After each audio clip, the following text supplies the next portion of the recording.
Ô Mili, ontem o Flamengo meteu 4-0 no Bolívar e não teve reclamação ontem da torcida, hein?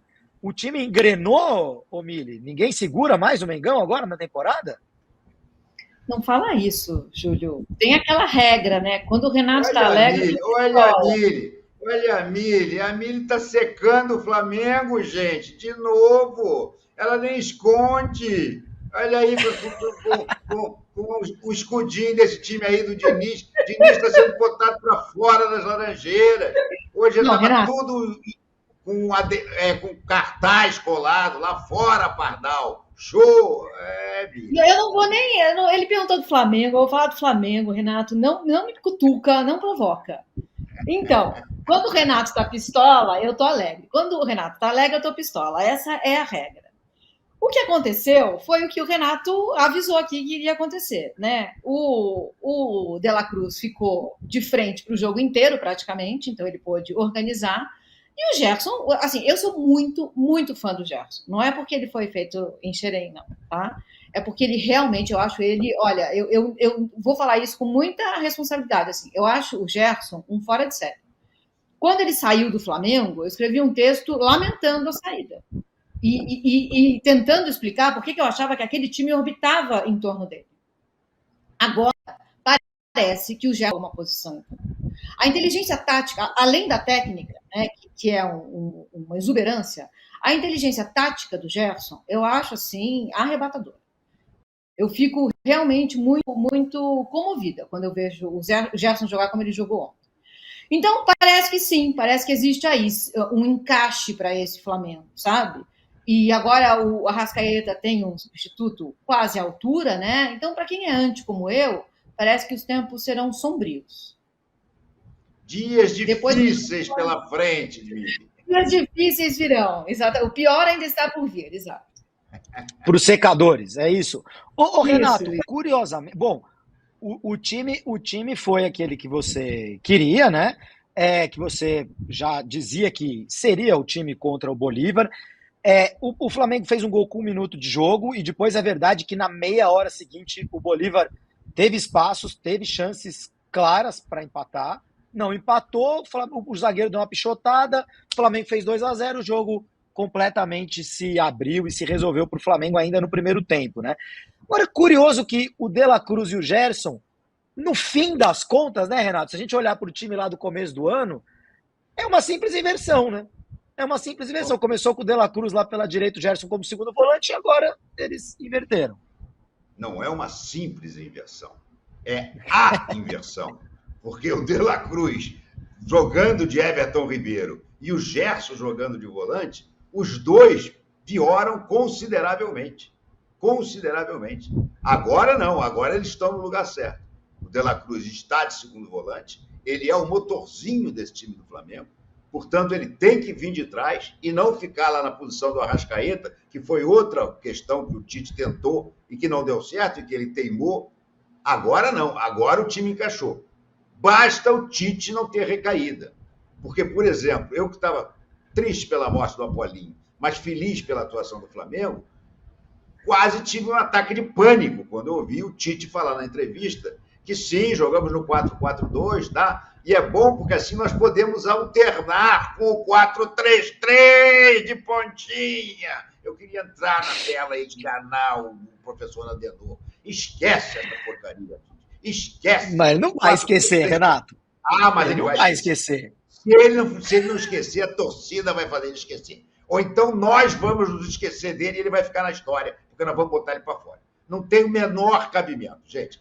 O time do Flamengo, desde 2019, ele funciona bem no 4-4-2, marcando pressão no campo do adversário e tendo um futebol altamente rotativo.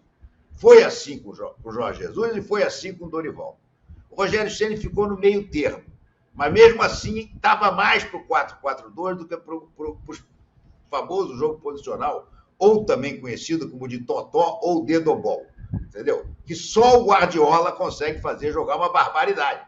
Mas o Guardiola é a exceção que confirma a regra. Então, o que nós vimos ontem foi exatamente isso. Um time que roubava a bola no campo do adversário, já iniciava o ataque, chega uma porção de gente chegando na área junto, E é o Flamengo que todos nós queremos ver. E a linha de zagueiros no meio-campo. É esse o Flamengo. Não tem que fazer, sabe, que pensar em outra coisa. Qualquer outra coisa é burrice.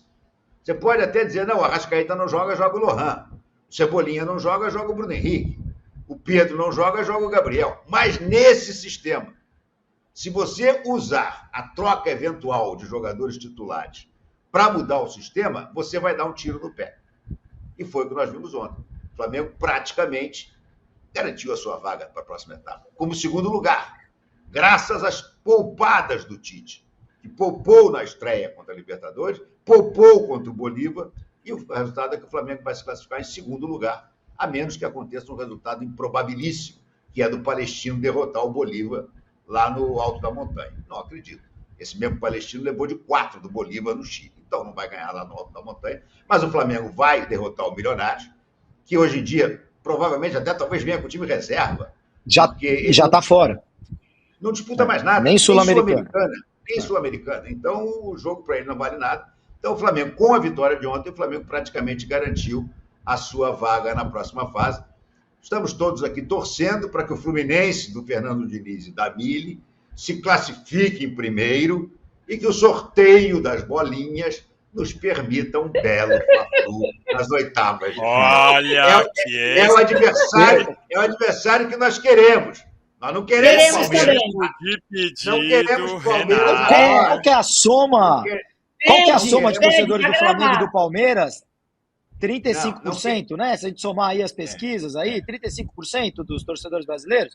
Então temos 65 querendo Palmeiras e Flamengo nas oitavas de final da Libertadores, Renato. Não. Palmeiras e Flamengo eu quero na final. Porque não vai ter um jogador para cair de bunda e entregar a bola de presente pro Davidson fazer o gol. Davidson. 2 vezes não acontece. Então eu quero o Palmeiras na final. Mas o Fluminense agora, ó, tô até torcendo a mão aqui, ó. O Fluminense é o que todo mundo quer. O Fluminense é quem todo mundo quer. Fala. Me lembra uma coisa, Júlio. O Renato falou que não vai ter Daverson, não vai ter Andréas. Até onde eu lembro, nessa fase agora, Palmeiras e Flamengo disputaram 2 finais diretamente. Naquele 4-3 em Brasília, teve Andréas ou teve Daverson? Eu não lembro dessa. Não, mas teve juiz que deu gol impedido. Entendi, teve juizão que deu gol impedido. Jogador, quem era o jogador do Palmeiras que estava na frente do Santos assim? Quem era? Era o Mike, mas e o pênalti do Flamengo? Tinha o Santos, né, Renato? E o Santos, os dois. Tinha o Santos, mas o Mike na frente, né? Não vem não, Danilo, é o seguinte, vocês não ganham da gente na casa do Palmeiras há quanto tempo? Na casa de vocês. Vamos no Maracanã mesmo. Maracanã a gente se sente em casa. Ih, Maracanã vocês vão levar uma chapuletada. Bom, calma lá, vamos esperar o sorteio. O Palmeiras já é primeiro do grupo. O Flamengo, como disse o Renato, muito provavelmente vai ser segundo do grupo. É ganhar do Milionários, o Bolívar dificilmente vai perder do Palestino. Então, esse grupo está ficando desenhado aí. E o Flamengo em segundo pode enfrentar qualquer um que ficar em primeiro, incluindo o próprio Bolívar. E aí teria que decidir lá na altitude de La Paz, porque na Libertadores, ao contrário da Champions League, não tem aquela coisa de não poder pegar time do mesmo grupo. Ô Paulo Massini, só para a gente passar a régua no assunto Flamengo e partir para o Palmeiras, eu sei que vocês a gente já está aqui projetando um Flamengo e Palmeiras nas oitavas de final, mas ele ainda está longe de acontecer. Ô Massa, o Flamengo encaixou de vez? Você vê com essas 2 vitórias um time já totalmente encaixado ou você ainda prefere esperar mais um pouquinho? Eu prefiro esperar mais um pouquinho, porque o Flamengo, como bem disse, a alma do Flamengo está aqui representada, né, na nossa live. Ele é refém de um espírito, né? Ele é refém de algo que aconteceu e que nem sempre foi a história do Flamengo. Para quem não sabe, eu tinha 17, 18 anos, quando eu comecei a trabalhar, eu pegava o ônibus aqui em São Paulo, à meia-noite, que eu adoro praia e adoro o Rio de Janeiro. Então eu pegava o ônibus e viajava a noite toda, descia lá no Rio de Janeiro, pegava uma praia e ia ao Maracanã, independentemente do jogo, mas algumas vezes eu vi o Flamengo, algumas vezes eu vi o Botafogo. Eu gostava muito do Botafogo, gostava muito do Mário Sérgio, né? Enfim, eu gostava muito. O futebol carioca, para mim, era muito legal. Além da praia e tudo. Depois do jogo, eu ia para a rodoviária e pegava o ônibus de volta para São Paulo. E tem um jogador no Flamengo que, mais do que o Zico, mais do que o Adílio, que aquele time espetacular de 82, que o Renato, se eu falar uma besteira, ele vai me corrigir imediatamente, ele vai soltar os cachorros em mim, os cachorros estão calmos, né? Mas, que é o Rondinelli, né, cara? Porque o Rondinelli fez o gol, para mim, mais emocionante da minha vida, que eu tive no estádio, foi aquele gol, pelas circunstâncias, né? Pela aquela torcida maravilhosa, aquele negócio maravilhoso. E o Rondinelli era o deus da raça, ele não era tecnicamente um primor.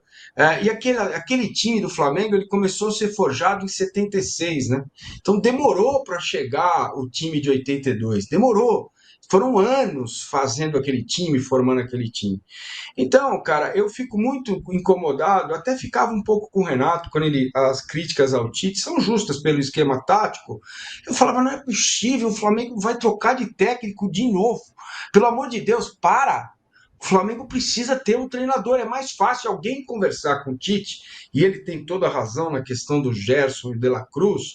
Eles precisam jogar juntos, você precisa formar o Cebolinha com o Tite, vira um Zé Sérgio, quase um Júlio César Uri Geller. Ele joga demais com o Tite, entendeu? Então, pô, tá aí, ele tem um ponta, ele tem o Pedro. Eu ainda faria uma outra substituição mais ousada.